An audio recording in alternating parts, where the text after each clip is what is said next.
Hey, mama. Have you ever found yourself in a situation where you are having an amazing conversation with a potential client? You guys are really connecting well. And you know that they'll be a good fit for your program and everything. But then after you tell them the investment, they say, I can't afford your offer. What do you do? How do you navigate that? That's what we're talking about today. I'm going to be sharing some reasons why they may say they can't afford your offer, navigating the mindset drama that comes up when we hear that response, and what to do when they say, I can't afford your offer. All right, let's jump into today's episode. Hey, mama. Are you tired of feeling stressed and overwhelmed trying to grow your online business with your babies at home? You desire more flexibility in your day, allowing you to pour into your family, yourself, and your business without running yourself into the ground. Mama, you can build your dream business and do it in a way that fits your current season of life. And I'm going to show you exactly how. Welcome to the Mompreneur podcast. I'm your host, Andria Singletary, daughter of the king, wife, mama of two, and life and business coach for mompreneurs. On this podcast, you will learn business strategies made for mamas just like you, who desire to be successful CEOs and fully present mamas without stress or overwhelm. So whether you're an entrepreneur who transitioned to a mompreneur or a mama-turned-mompreneur, I am here to support you. So grab your coffee, notebook, and pen, put in those earbuds, and let's dig in. Okay, so let's talk about reasons why someone may say, I can't afford your offer when you tell them what the investment is for your program, your service, your course, whatever it may be. So the first reason is that they may really not be in a position financially to invest. And I know that I've seen coaches, say that you need to kind of help people overcome their money objections, but I don't believe in that. If somebody really doesn't have the money, I do not want them to feel the pressure to try to get a credit card, take out a loan, or anything to invest in working with me. That is not okay. That's not cool at all. And so in a situation like this is a perfect opportunity to downsell someone. So this is why, again, I believe in having those entry price point offers, because you are going to have people in your community who really want to work with you, but they're just not to that point financially yet where they can make the higher investment. So you can keep them in your world by having them start at a lower entry point. The next reason is that they may not trust you. They may be new to your world. They like what you're saying, but they still aren't sure about you. And so that's where you want to continue nurturing them. And in a little bit later, I will get into some ways that you can do that and to kind of navigate this scenario specifically. And then another potential reason why someone may say, I can't afford your offer, is that they don't fully see themselves in the offer, or they don't resonate with the transformation that you are communicating. So they don't really see it being worth the investment. So that's where you want to make sure you've done your market research. You are actually using the language that your ideal client is using to describe their pain points, their wants, desires, the transformation they want, and incorporating that into your messaging, into your content. So that way you can ensure that they're not saying they can't afford your offer due to that reason. Now, you just heard someone say, I can't afford your offer. Mindset drama is going to happen. It's going to happen.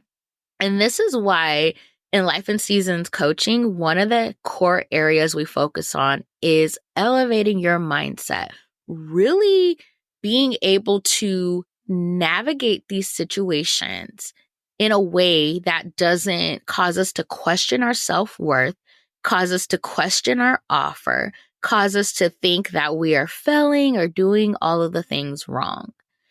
You have to remember that just because they say no to your offer, it is not a reflection of you and your abilities. It is not a reflection of your offer, your program, your service, or anything like that. Do not tie your self-worth to the sale. Do not tie your self-worth to the sale. Because if you do, each rejection is going to have you giving up on your business and going back to a 9 to 5. And that's not what we're doing here. This is how we're going to navigate those situations when they happen.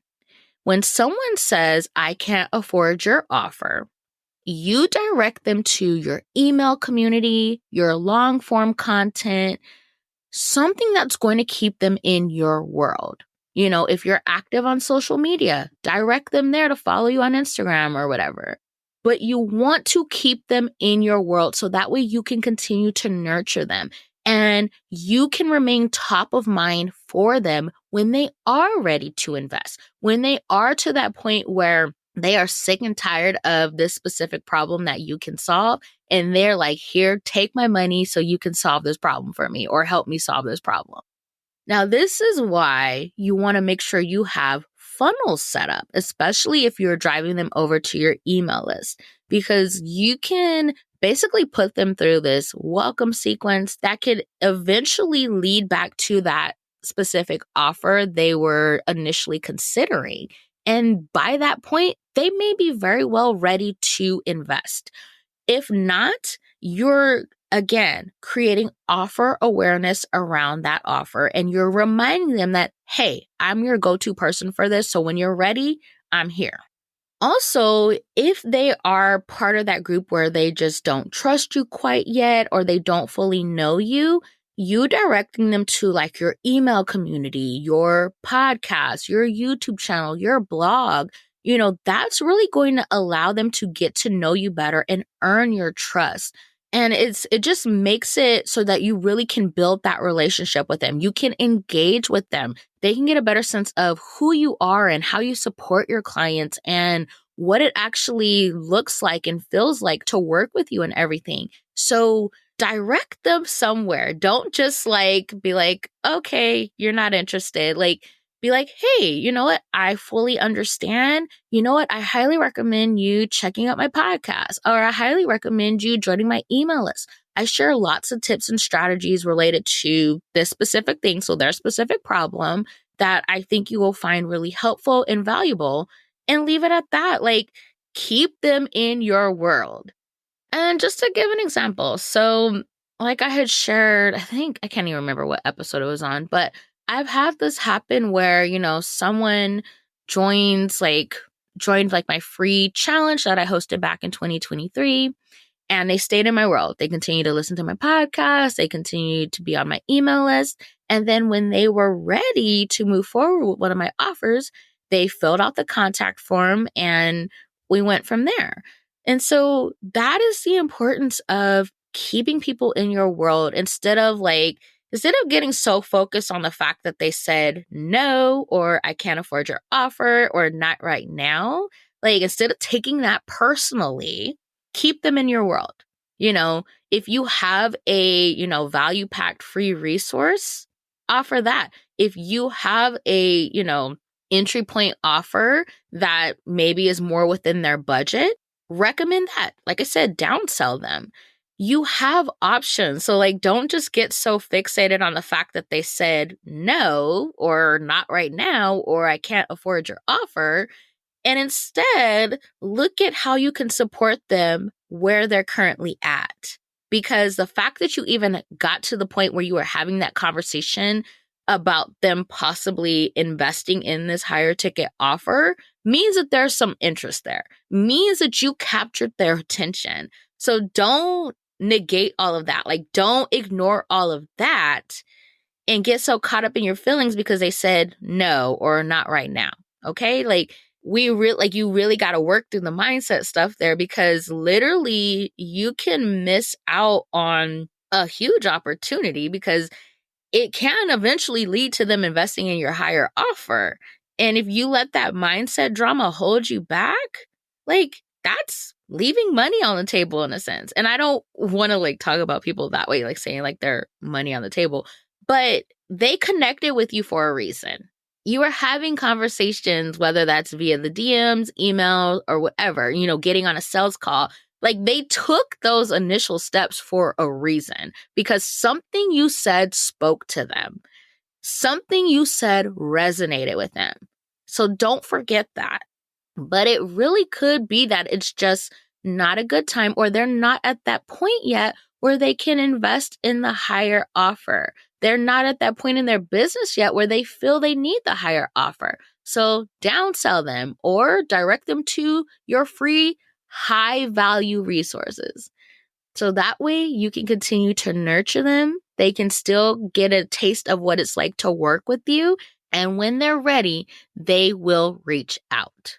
So that is it for today's episode. Oh my gosh, y'all, this is like a short episode. I am surprised. But anyways, I really hope that this helps you guys because I know that this is something that comes up a lot. And like, trust me, I get it. I've been there. I get it.